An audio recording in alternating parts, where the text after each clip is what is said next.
Bon dimanche, bonjour à tous, bienvenue pour le TV 168 sur Génération Télévision. On se retrouve aujourd'hui pour parler de l'actualité de la télé, alors voici la une.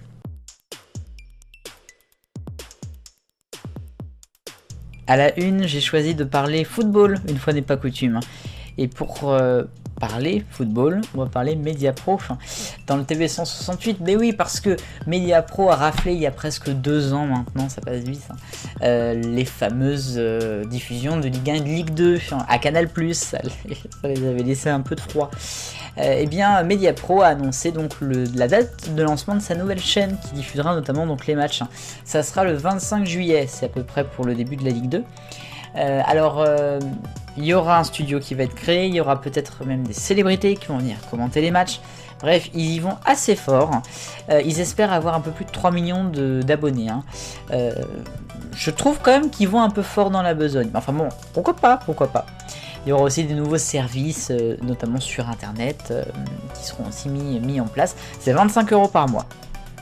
Bien, alors l'autre information, c'est donc du coup Canal+ qui va les perdre. Bon, ça on le sait depuis longtemps, mais ce qu'on ne savait pas, c'est que, et on l'a appris il y a 2 jours, c'est bien que Canal+ va diffuser le dimanche soir à 21 h à la place de la grande affiche de Ligue 1, et la grande affiche de rugby et de top 14, puisqu'ils ont les droits du rugby jusqu'en 2023. Il y aura même le Canal Rugby Club qui sera désormais donc en général le dimanche à 20 h, fin 19h-20 h. Ça promet, la concurrence.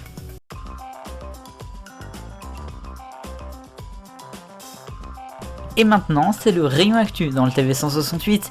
Et la bonne nouvelle, c'est le retour de Pékin Express à partir du 25 février, qui va lancer une saison un peu mythique, puisque ce sera un retour sur la saison 1, enfin en tout cas sur le parcours de Moscou à Pékin. Ça va être génial. Et ça sera avec 12 candidats qui seront en fait des anciens candidats. On retrouvera des binômes qu'on a déjà vus dans les précédentes saisons. C'est trop cool, non ?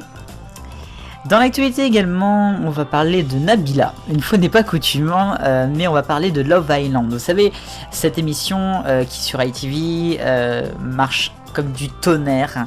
Elle avait même été capable de quasiment battre un match de foot lors de la Coupe du Monde 2018. C'est vraiment un phénomène de société là-bas. Et Nabila va donc présenter la version française qui sera disponible sur Amazon Prime Video. Et ce sera, je crois, début mars. Donc ça va promettre ça aussi. Et puis je voulais vous parler dans l'actualité du crash de Dropped. Vous savez, cette émission qui aurait dû être diffusée à l'été 2015 sur TF1, ça fait bientôt 5 ans. On avait perdu la vie bien sûr d'équipes techniques, mais aussi de 3 grands sportifs, Florence Artaud, Alexis Bastine et Camille Muffin. Eh bien, il y avait un homme qui devait faire la sécurité du tournage pour Adventureline Productions. Eh bien, elle a été mise en examen. Et c'est l'information de la semaine.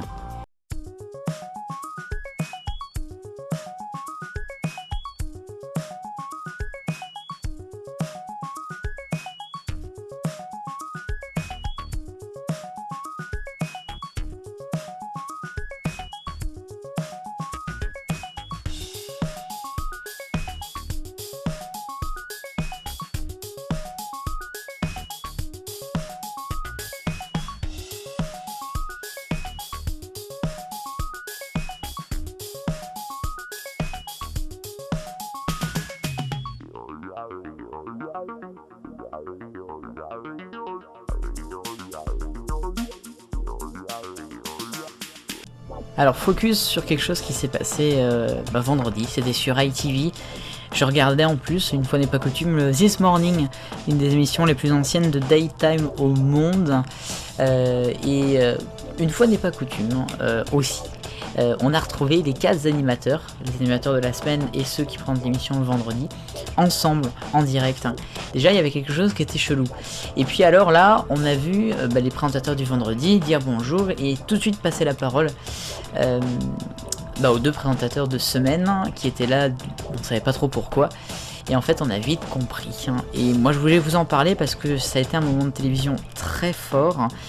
Et en plus, ça fait la une, je sais, de beaucoup de sites en Angleterre et de journaux, puisque le présentateur masculin, donc Philip Schofield, a annoncé en direct qu'il était devenu gay, qu'il était devenu homosexuel. Et c'était un très long processus pour lui d'en parler maintenant, c'était vraiment la fin, c'était la libération. Et ils l'ont fait d'une façon incroyable, avec une sorte d'interview en direct pendant 10 minutes où il a pu se libérer. Je rappelle qu'il avait quand même une femme et 2 enfants. C'est assez incroyable.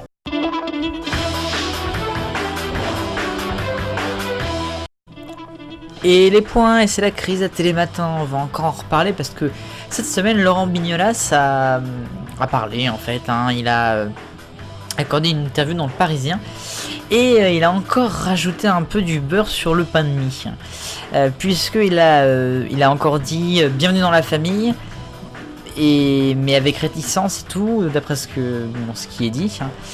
À noter donc qu'il dit qu'il a eu des coups de couteau dans le dos, qu'il n'avait pas d'amis, pas d'alliés, donc c'est vraiment assez chaud ce qui a pu se passer à Télématin, hein, mais ça m'étonne pas trop.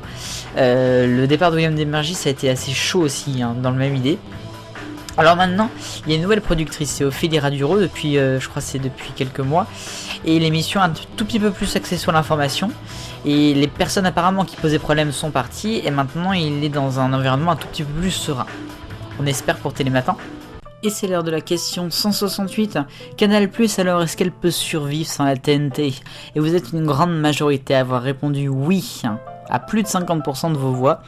Et en deuxième, eh bien, c'est pas sûr, on va dire à 30%. Et puis autrement, bah, les noms, ils arrivent même pas, vous voyez. Nouvelle question cette semaine.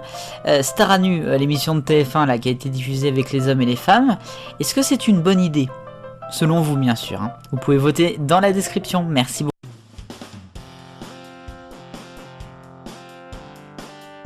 Mon agenda des programmes à la télévision la semaine prochaine et d'abord aujourd'hui à 15h15 sur France 3, retour de Thalassa avec 2 docs inédits.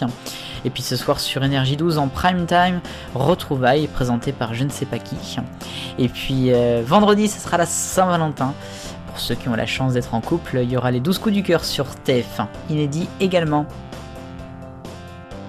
Et ainsi va la télévision en ce 9 février 2020.